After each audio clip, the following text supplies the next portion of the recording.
En este video veremos qué es una clase abstracta. Este es un tema de programación orientado a objetos.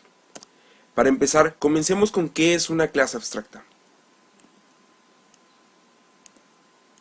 Como tal, en Java, una clase abstracta es el uso de la palabra reservada abstract para la creación de una clase.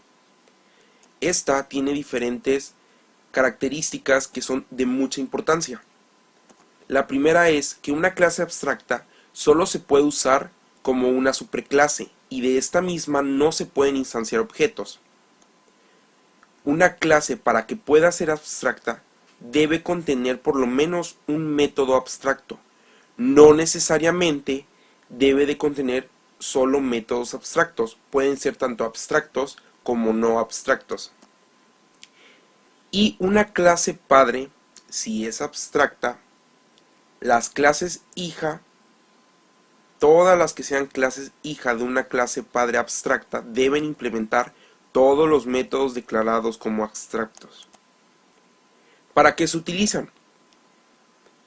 Generalmente, las clases padre que son declaradas como abstracta se suelen utilizar cuando las clases hija realizan un mismo comportamiento, pero en diferentes maneras o de diferentes formas.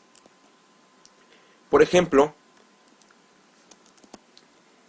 cuando tenemos la clase padre planta, esta se puede declarar como una clase abstracta. ¿Por qué?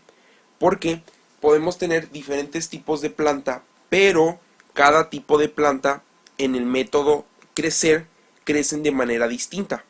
Por ejemplo, un pino crece mucho más rápido o crece de mayor tamaño que lo que es una planta de flores o una planta que es de un menor tamaño, dado a que su característica principal es que es de menor tamaño.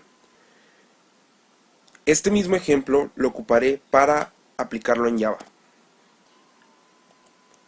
Para la implementación en Java, lo primero que haremos será crear el proyecto en Java.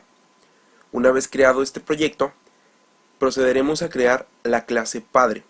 Como habíamos dicho anteriormente, para que la clase padre pueda ser abstracta, se utilizará la palabra reservada abstract. Una vez que se crea la clase, procederemos a crear el método que también será abstracto, puesto a que dijimos que para que pueda ser abstracta la clase debe de contener por lo menos un método abstracto. Una vez que ya tenemos la clase padre, procederemos a crear las clases hija. Primero haremos la clase hija pino.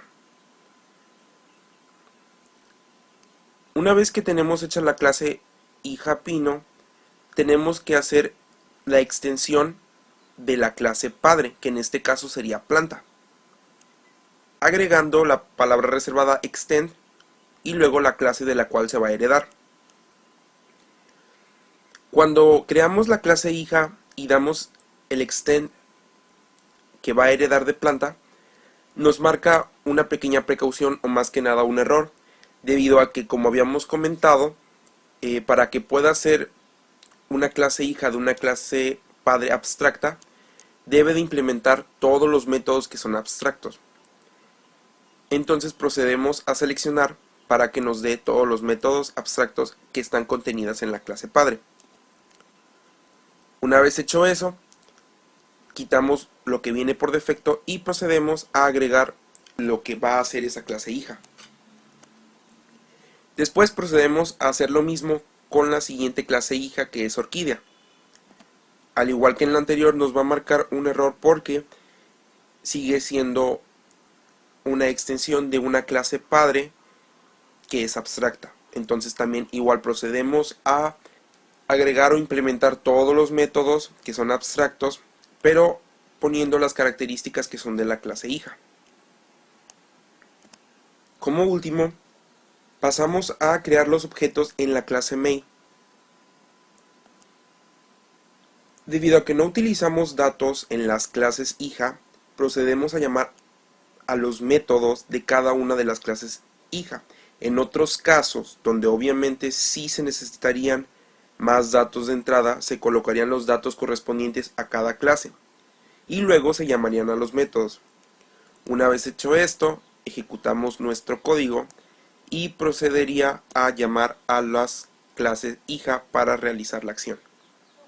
Esto sería todo con respecto a las clases abstractas.